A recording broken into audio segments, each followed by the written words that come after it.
notre vision, c'est de prendre en charge les U16 et travailler. Parce que nous avons des grandes tailles, des joueurs qu'il faut prendre en charge. La moyenne de taille des U16 elle est au moins de 2 mètres, 2 mètres 2. Moyenne de taille De 16 ans. De 16 nous ans. avons, même en féminine, nous avons découvert une fille du côté de l'Arba'a, Sidi Moussa. Elle fait 1m98. Elle ne savait même pas faire du basket. Actuellement, elle est prise en charge dans un club à Hussein D. Nous sommes en train d'aider les clubs formateurs. C'est ce qu'on demande au ministère. Même si on n'aide pas les clubs qui sont en super division, mais on peut leur donner une liste de clubs formateurs à aider. Parce que sans l'aide de l'État, les petits clubs vont disparaître. Ils vont disparaître. Et les grands clubs qui ont des moyens financiers, bien sûr, ils pompent sur ces clubs qui forment. Et ces clubs qui forment risque de fermer la porte. Donc, pour les équipes nationales, je pense que nous travaillons sur je dirais, plus ou moins le long terme. Cette équipe cadette qu'on est en train de chuchoter un petit peu, elle est bien encadrée. Nous avons relancé les U12, U14, U16 et U18. Nous allons installer, dernièrement, nous avons discuté avec la DTN pour installer les U21, qui sera l'antichambre de l'équipe nationale. Et je pense que si on nous laisse travailler dans des conditions... Ça passe par un centre fédéral? Pardon? Ça passe par un centre fédéral? On demande une base d'entraînement. C'est tout ce qu'on demande. Ben maintenant, base d'entraînement, ça veut dire également une approche pour l'hébergement à côté. Le championnat d'Afrique, vous savez que nous avons participé. Vous l'avez bien dit, vous êtes peut-être le seul avoir détecté la différence entre le basket au niveau continental et les autres disciplines. Le basket, ce n'est pas comme d'autres disciplines où on bat la Tunisie et l'Égypte et on est champion d'Afrique. Non, pas du tout. Le basket, c'est plus Nous compliqué. sommes sur les 24 équipes. Nous avons au moins 10 équipes qui peuvent prendre le titre.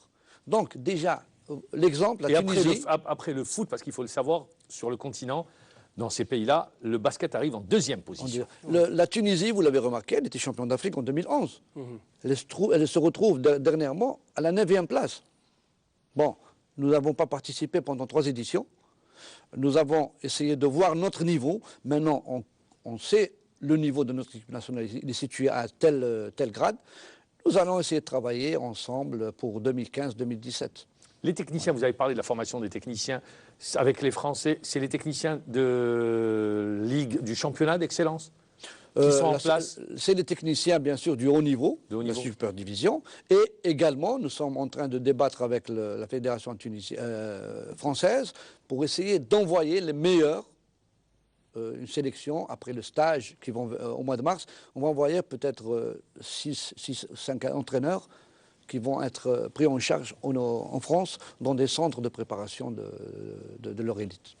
Pour les techniciens, alors beaucoup également de techniciens algériens, eux, partent dans les pays du Golfe. Il y en a beaucoup. Comment faire pour les retenir? Vous arrivez à les retenir ou pas? Alors écoutez, techniciens, ils vont au Golfe, excusez-moi, et puis ils sont aussi recrutés par la Fédération internationale. On vient d'organiser il y a à peine 15 jours un stage de premier niveau, de haut niveau. Et c'est la Fédération internationale, donc, qui est sous l'égide de la Fédération, et organisée bien sûr avec le concours du Comité olympique algérien. Ça, il faut les remercier. Donc ça nous a permis de donner une base, enfin, d'une formation à nos entraîneurs. La surprise, c'est qu'on a eu des joueurs, des anciens joueurs comme Hamal Aïn, Wassil Harad, qui sont mis maintenant, c'était Hamal Aïn, et jusqu'à présent ici, numéro 1. Donc maintenant, il se reconvertit un peu à l'entraînement. C'est une bonne chose pour le tennis algérien. Ce qu'il faut dire maintenant, nous avons énormément de techniciens, surtout en Tunisie. Techniciens qui sont partis en Tunisie pour la simple et unique raison, ils sont mieux payés. Un entraîneur ici, il est payé à 25 000 dinars. Là-bas, il est payé à 2 000 $. Non, la différence, alors faites la différence. Ouais, la différence se fait très très vite. Il y a le retour de Boudjemline également. Alors Boudjemline veut bien revenir, mais lui aussi il demande... avec son statut, il demande également d'être pris en charge. Nous avons un joueur, aussi un Ratas, qui était avec nous dans l'organisation sportive. Il est maintenant aux Émirats, il aimerait bien revenir. Saad Allah Karim, au niveau, qui était à la Fédération internationale, qui a acquis vraiment une expérience extraordinaire, qui pourrait nous aider énormément, mais nous n'avons pas les moyens de le rémunérer. Vous n'avez pas les moyens de rémunérer. Et la Coupe Davis, vous pensiez revenir? La Coupe Davis, il faut minimum 2 bons joueurs. Et on ne les a pas actuellement? On ne les a pas actuellement. Actuellement, on fait jouer les juniors. Les juniors pour essayer de... D'emmagasiner? Absolument. Absolument.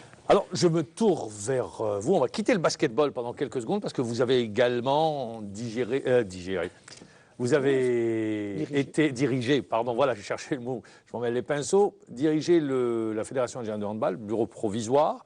Et dernièrement, il y a eu des mises en demeure qui ont été faites concernant la gestion. Où en est-on aujourd'hui, notamment au bureau sortant? Tout d'abord, je voudrais expliquer aux téléspectateurs qu'actuellement, je ne suis pas rattaché à la Fédération de handball. Non, à un moment donné, je l'ai dit. Bon, parce qu'il y a un bureau qui a été élu et dirigé par M. Bouhamra qui était à votre place il y a 15 jours de cela. C'est une demande, c'est une obligation tout d'abord nationale où je devais prendre en charge des difficultés vécues par la discipline du handball. On m'a sollicité pour prendre en charge le règlement de ces problèmes. Je pense que ça a été réglé dans de très bonnes conditions, tout le monde le dit. Maintenant, vous me dites qu'il y a eu des problèmes dans la période où nous avons dirigé cette fédération. Non, moi je parle de l'argent qui a été dépensé, non justifié, où vous avez demandé une commission d'enquête du ministère. Ah, oui. Je vois l'allusion où elle est faite. Dès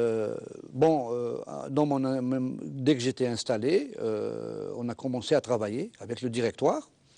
On a mis en place, bien sûr, une préparation des assemblées générales, etc.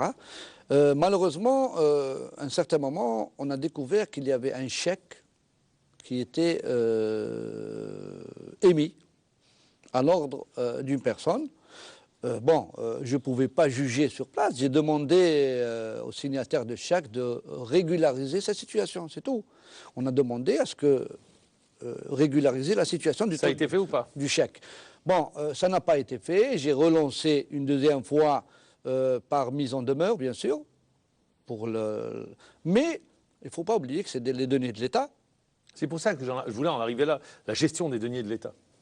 Donc, suite à ça, bien sûr, j'ai saisi le ministère, qui est le garant du contrôle. Ce n'est pas à moi de contrôler. Le ministère, j'ai fait une lettre demandant d'envoyer une inspection pour vérifier les comptes ça a été fait ou pas de la fédération. Mais je pense qu'à ce jour, ça n'a pas été fait. Depuis que je suis parti, je ne sais plus qu'est-ce qui se passe dans cette fédération. D'accord. Voilà, il y a un responsable. Ça reste en suspens parce que personne n'a voulu nous donner un éclaircissement concernant cette question sur la gestion des deniers de l'État.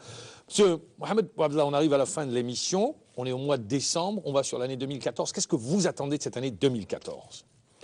Alors, sincèrement. Pour votre discipline. Alors, 2014, 2015, jusqu'à la fin du mandat, la fédération s'est donné 2 priorités.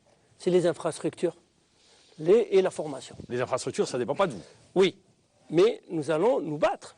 C'est clair que nous allons nous battre jusqu'à avoir nos infrastructures propres. Et je ne vous cache pas, je me suis déplacé depuis pratiquement un mois. J'étais reçu par le Wali de Biskra, qui a été vraiment à notre écoute et qui a relancé un peu le grand club de l'Alia. J'ai été à Tipaza, reçu également par le Wali. On a fait un choix de terrain et il y a une grande infrastructure qui va être réalisée. Reste la suite, maintenant l'inscription au niveau du ministère des Finances. Donc ça va être notre priorité. Au niveau de l'élite, je ne vous cache pas. Je ne sais pas si ça va se faire dans notre mandat. Possible. Maintenant, notre objectif, c'est au niveau Afrique. On ne peut pas aller plus loin. Oui, bon, il ne faut pas rêver aussi. Voilà, il ne faut pas rêver. Donc, il faut pas aussi mentir. Sauf si vous avez un épiphénomène. Absolument, on peut l'avoir. Inès Ibo, en 4 ans, elle peut. Nous avons aussi une joueuse qui est Benkadour Linda. Elle vient, elle, de France.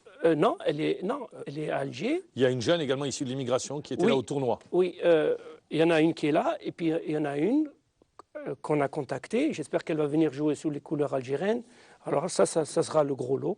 Quand vous dites ça sera le gros lot, c'est-à-dire ? C'est-à-dire elle a le même âge qu'Inès Ibo, elle est encore d'un niveau supérieur. Je dirais un peu supérieur, puisqu'elle a battu Inès Ibo dans des compétitions. Donc je pense que ça va être un plus. Pour le moment, nous pensons faire agir de la sorte, c'est-à-dire avoir aussi des joueurs de l'immigration. Il faut le dire, pour nous représenter, que ce soit en Coupe Davis, ou en Coupe d'Afrique, ou en Championnat d'Afrique, ou maghrébin, ou disons arabe. Et puis, entre-temps, faire de la formation, beaucoup de formation, les entraîneurs. Formation d'entraîneurs, formation. 2014, qu'est-ce que vous attendez de cette année? Tout d'abord, 2014, nous attendons une nette également prise en charge de nos équipes nationales. Et bien sûr, nous attendons l'aide que doit nous fournir le ministère pour les équipes, les clubs. Aussi pas les clubs, bien sûr. Et bien sûr, pour l'équipe nationale, pour les équipes nationales, pour 2014-2015, je dirais jusqu'à 2015, parce que l'objectif, c'est le championnat d'Afrique 2015, c'est la qualification, et essayer de nous situer parmi les 8 premiers clubs africains. Bien sûr, c'est pour ça qu'on a tablé sur les entraîneurs français qui vont nous aider à faire la prospection en France pour renforcer nos équipes nationales, au moins par 4 à 6 joueurs. Merci tous deux d'avoir répondu à l'invitation. On espère bien évidemment que ce que vous souhaitez pourra se réaliser. Quant à nous, on se retrouve demain à la même heure. D'ici là, eh bien, portez-vous bien.